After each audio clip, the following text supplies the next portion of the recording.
Em um estudo publicado por Emily Williams Cook, Bruce Grayson e Ian Stevenson em 1998, foi relatado o caso de Al Sullivan, que passou por uma cirurgia cardíaca de emergência cerca de uma década antes. Segundo o próprio relato, assim que recuperou a consciência e foi possível falar, Sullivan compartilhou com o cardiologista Anthony LaSolla detalhes do que teria percebido durante o procedimento cirúrgico. Inicialmente, LaSolla considerou que as experiências descritas poderiam ter sido induzidas pelos medicamentos da anestesia. No entanto, Sullivan mencionou um detalhe curioso. Disse ter visto o cirurgião Hiroyoshi Tokora movimentando os braços como se estivesse imitando o gesto de voar.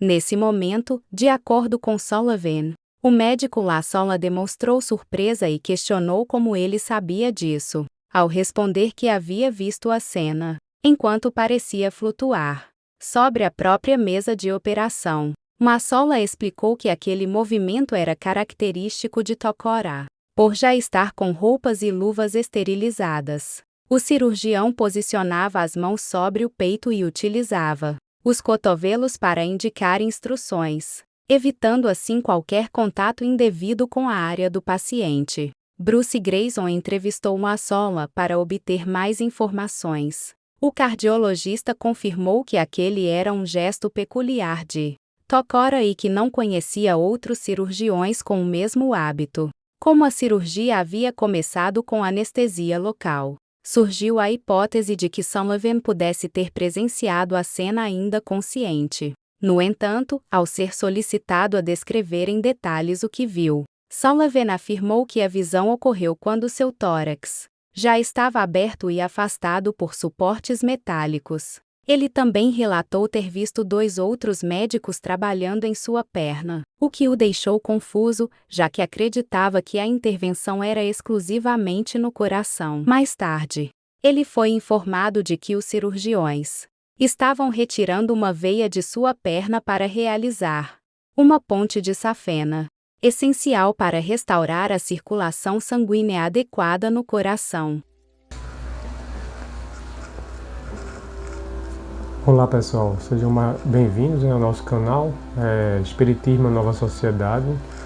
Nós acabamos de apresentar mais um caso interessante, né? Na verdade, o primeiro caso sobre experiência de quase morte, e aí, né, fica aí o registro desse importante caso que vem demonstrar, na verdade, a questão da consciência não ser um produto do cérebro. Então, nos faz refletir sobre a questão de termos humildade na questão do conhecimento, como a gente vem falando sempre aqui no nosso canal. Nós temos o objetivo de divulgar, né, de compartilhar uma espiritualidade engajada com as questões sociais, uma espiritualidade que dialoga com todo tipo de conhecimento, mas uma espiritualidade que vai sempre defender, né, os seus princípios básicos, que é a natureza espiritual do ser humano. Nós não acreditamos no materialismo. Materialismo no sentido daquele que Kardec combateu. O espiritismo é o maior opositor do materialismo. Qual seria o materialismo? Seria a análise material da história? Não.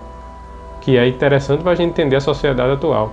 Mas o materialismo no sentido de negação da natureza espiritual, achar que a nossa consciência, o nosso ser, né, a nossa origem, quem de fato nós somos, é apenas produto do cérebro. Um caso como esse, né, como diversos, né, na bibliografia aí do assunto, das experiências de quase morte, esses casos deixam claro a questão de que, como o materialismo, se não fizer um malabarismo retórico, vai explicar uma situação como essa.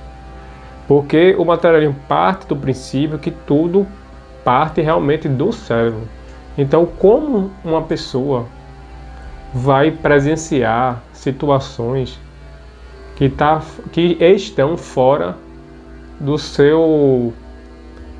da captação dos sentidos materiais, como um caso como esse, né? Que o indivíduo relata detalhes de uma situação onde ele estava passando por uma cirurgia, detalhes inclusive do comportamento do médico. E existem outros casos, né, que são relatados situações que aconteceram fora do ambiente de um bloco cirúrgico. Então isso deixa claro, né, para quem tem olhos de ver e quem não tem essa crença no materialismo, que também é uma forma de crença, da natureza espiritual do ser humano, né? São os fenômenos psíquicos, né, como se chamava muito na época de Kardec, os fenômenos parapsicológicos, os fenômenos da experiência de quase morte, reencarnação, que tem aqui no nosso canal alguns casos que deixam claro essa natureza espiritual do ser humano. Então, pessoal, o vídeo de hoje, o nosso comentário é um comentário muito breve, porque o caso fala por si só, é a questão de como essas experiências elas nos dão um embasamento lógico, racional, para que a gente possa ter uma espiritualidade, na verdade, baseada em evidências. Uma espiritualidade que não é uma fé cega, né? É baseado em evidências.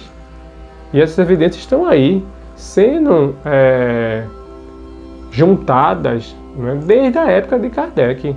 Porque Kardec não teve uma espiritualidade acrítica. Ele precisou analisar os fenômenos espirituais para concluir que são realmente espirituais. Tanto é que no Livro dos Médiuns tem várias hipóteses para explicar os fenômenos presenciados por Kardec. Então essa racionalidade, essa visão crítica, pé no chão, vem desde a época de Kardec. E nós estamos aqui seguindo essa metodologia. Ok, pessoal? Um abraço e até o próximo vídeo.